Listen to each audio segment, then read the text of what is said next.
ایک لڑکی کی شادی ہوئی۔ شادی کی پہلی رات دولہا کھانے کا بڑا سا تھال لیے کمرے میں داخل ہوا۔ کھانے سے بڑی اشتہا انگیز خوشبو آ رہی تھی۔ کہنے لگا، آؤ کھانا کھاتے ہیں۔ بیوی بولی، میں نے دیکھا ہے تمہاری والدہ نے بھی کھانا نہیں کھایا، ان کو بھی بلا لو، پھر مل کر کھاتے ہیں۔ شوہر نے کہا، وہ سو گئی ہوں گی، انہیں چھوڑو، ہم دونوں کھاتے ہیں۔ بیوی اصرار کرتی رہی، پر وہ اسی بات پر مصر رہا کہ امی کو رہنے دو۔ جب بیوی نے شوہر کا یہ رویہ دیکھا تو اسی وقت طلاق کا مطالبہ کر دیا۔ شوہر بڑا حیران ہوا اس کے اس مطالبے پر۔ اس نے بڑا سمجھایا، لیکن وہ اپنی بات پہ ڈٹی رہی، یہاں تک کہ طلاق ہو گئی۔ دونوں الگ ہو گئے۔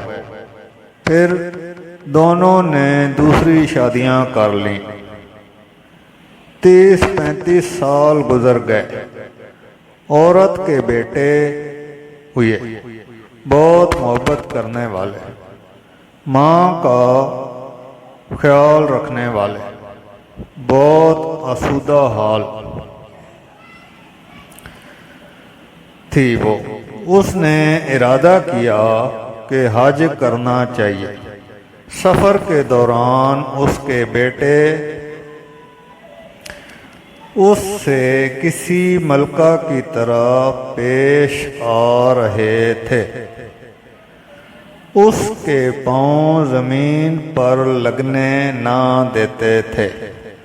صحرائی سفر تھا۔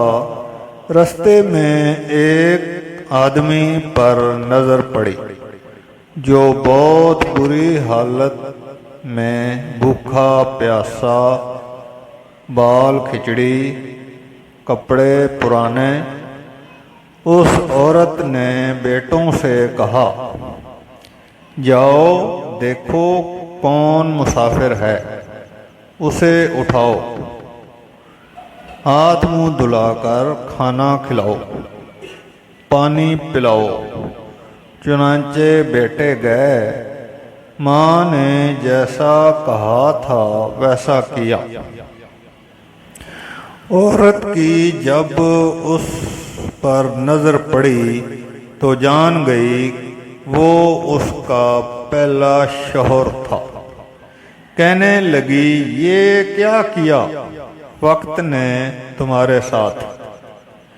وہ بولا، میری اولاد نے میرے ساتھ بھلائی نہیں کی۔ عورت کہنے لگی، کیوں کرتی کہ تم نے والدین کے ساتھ برا سلوک کیا تھا۔ میں اسی دن جان گئی تھی کہ تم ماں باپ کے ساتھ حقوق ادا نہیں کرتے، اس لیے میں ڈر گئی کہ کل کو میرے ساتھ بھی ایسا ہی ہوگا۔ یہ دیکھو، آج میں کہاں ہوں اور تم کہاں۔ ماں باپ کے ساتھ برا سلوک اللہ کی نافرمانی ہے۔ اگر اپنا بڑھاپا ہم شاندار گزارنا چاہتے ہیں تو والدین کے ساتھ شاندار سلوک کرنا پڑے گا، کیونکہ یہ ایسا عمل ہے کہ جس کا بدلہ دنیا میں ہی دے دیا جاتا ہے، خواہ اچھا ہو یا برا۔